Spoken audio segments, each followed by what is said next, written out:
सरकार ने कर्ज लेने को लेकर अधिसूचनाएं जारी कर दी हैं। राज्य सरकार ने 1700 करोड़ रुपए का कर्ज लेने का फैसला लिया है। कर्ज लेने के लिए वित्त विभाग ने अधिसूचनाएं जारी की हैं।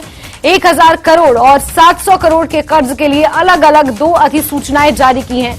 1000 करोड़ का कर्ज 15 साल और 700 करोड़ का कर्ज 9 साल के लिए लिया जाएगा। तो बड़ी खबर आपको बता दें कि एक बार फिर सुखू सरकार कर्ज लेने की तैयारी कर रही है। इसको लेकर 2 अलग अलग अधिसूचनाएं जारी कर दी गई हैं।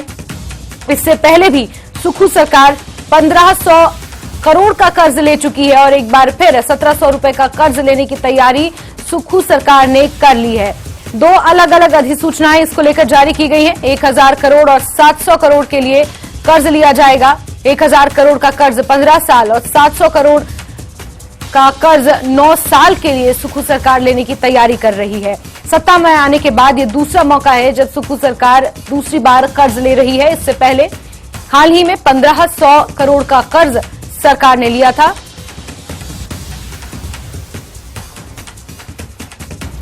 और सीधे रुक करेंगे हमारे सहयोगी रणबीर का ज्यादा जानकारियों के साथ इस खबर पर जुड़े हुए हैं। रणबीर, ये दूसरा मौका होगा जब सुखू सरकार कर्ज लेने की तैयारी कर रही है। 2 अलग अलग अधिसूचनाएं इसको लेकर जारी की गई है। अतिरिक्त जानकारी रणबीर।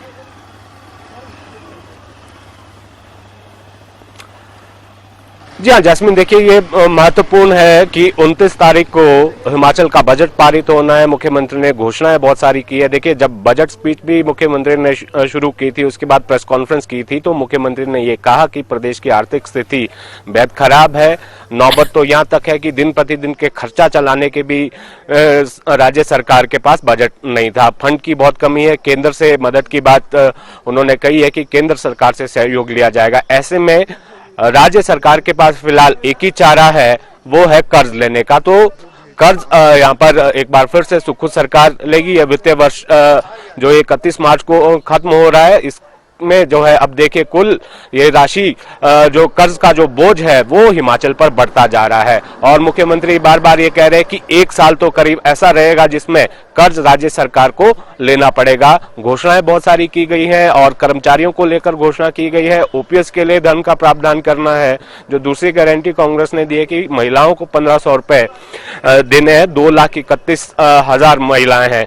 तो वो अब राज्य सरकार ने फिर से ये कर्ज लिया है। एक 15 साल के लिए कर्ज लिया जाएगा 1000 करोड़ का और 700 करोड़ 9 साल के अवधि के लिए यहाँ पर लिया जाएगा। ये भी बताते चले कि जिस तरह से FRBM एक्ट जो है उसमें संशोधन किया गया था, कर्ज की सीमा राज्य सरकार ने बढ़ाई है 3.5% GDP के 3.5% से बढ़ाकर अब इसे करीब 5% से ज्यादा का कर्ज राज्य सरकार यहाँ पर ले सकती है। तो फिलहाल हिमाचल के पास कोई ऐसे संसाधन नहीं है। हालांकि बजट में घोषणाएं की गई है कि रिसोर्स मोबिलाइजेशन की बात राज्य सरकार कर रही है कि धन किस तरह से धन का प्रावधान करना है। बजट में जो घोषणाएं की गई हैं और इसमें एक देखिए जो वाटर सेस लगाया गया है, आबकारी नीति में संशोधन किया गया है, ठेकों को नीलाम किया गया है। उसमें देखिए प्रति बोतल जो है मिल्क सेस लगाया गया है 10 रुपए का। तो राज्य सरकार ये कह रही है कि अभी आर्थिक स्थिति 1 साल तक तो ऐसी रहेगी जिसमें कर्ज लेकर ही सारा काम राज्य सरकार को करना होगा। जैस्मिन। बिल्कुल रणबीर, और वेतन और पेंशन पर ही जो इनकम है 42% वो डायरेक्टली जाया हो जाती है। तो कहीं ना कहीं अगर सरकार कर्ज भी लेती है, उस कर्ज को चुकाने के जो ब्याज है फिर उसका भी अतिरिक्त बोझ सरकार के ऊपर पड़ेगा। 75,000 करोड़ का पहले से ही सरकार के ऊपर कर्ज है। ऐसे में रिसोर्स मोबिलाइजेशन की बात तो सरकार जरूर कर रही है, रेवेन्यू जनरेट करने की बात सरकार जरूर कर रही है, लेकिन वो तमाम परियोजनाओं को लागू करने में रिसोर्स जनरेशन के लिए भी तो पैसे के प्रावधान की जरूरत है। तो एक रिसोर्स जनरेट करने के लिए आप कर्ज लेंगे और फिर उस परियोजना में लगाएंगे और फिर रेवेन्यू जनरेट होगा, तो कहीं ना कहीं फिजिकल डेफिसिट भी बढ़ता जाएगा और जो ब्याज है कर्ज पर वो भी बढ़ता जाएगा।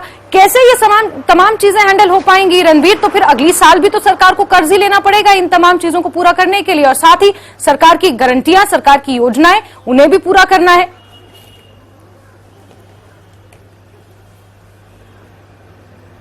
जी हाँ जैस्मिन, ये मुख्यमंत्री बहुत बार कह चुके हैं, ये कल्याणकारी राज्य में इस तरह से व्यवस्थाएं करनी पड़ती है। जहां तक कर्ज की स्थिति है, इसके लिए पूर्व सरकार को जिम्मेदार ठहराया जा रहा है, लेकिन उससे जो जयराम ठाकुर की सरकार थी वो उससे पहली वाली सरकार को जिम्मेदार ठहरा रही है। लेकिन इसमें कोई दो राय नहीं है कि जब जयराम ठाकुर सत्ता में आए थे तो प्रदेश पर 48,000 करोड़ के आसपास का कर्ज था, जो इन्हीं 5 सालों में बढ़कर 75,000 करोड़ के पार पहुंच गया। तो राज्य सरकार के पास अभी कोई ऐसे संसाधन नहीं है, आय के साधन बेहद कम है, बिजली से जो है आय होती है, राजस्व जो घाटा है वो लगातार बढ़ता जा रहा है। ऐसे में यहाँ पर मुख्यमंत्री ने अपनी बजट स्पीच में भी ये कहा था, बहुत सारी ऐसी योजनाएं हैं और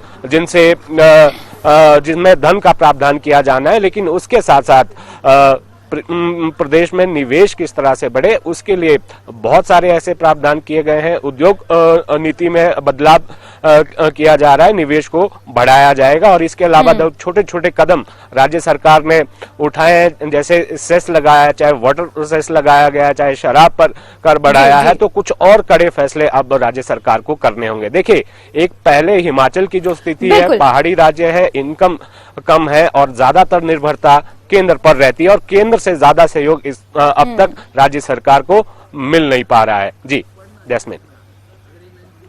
बिल्कुल रणबीर, विजन तो है सरकार का, लेकिन कैसे पूरा होगा ये अपने आप में बड़ा अहम सवाल है, स्पेशली तब जब हिमाचल प्रदेश के ऊपर पहले से इतना ज्यादा कर्ज है। रणबीर, हमसे जुड़ने के लिए बहुत शुक्रिया, लेकिन लगातार प्लीज आप बने रहें हमारे साथ।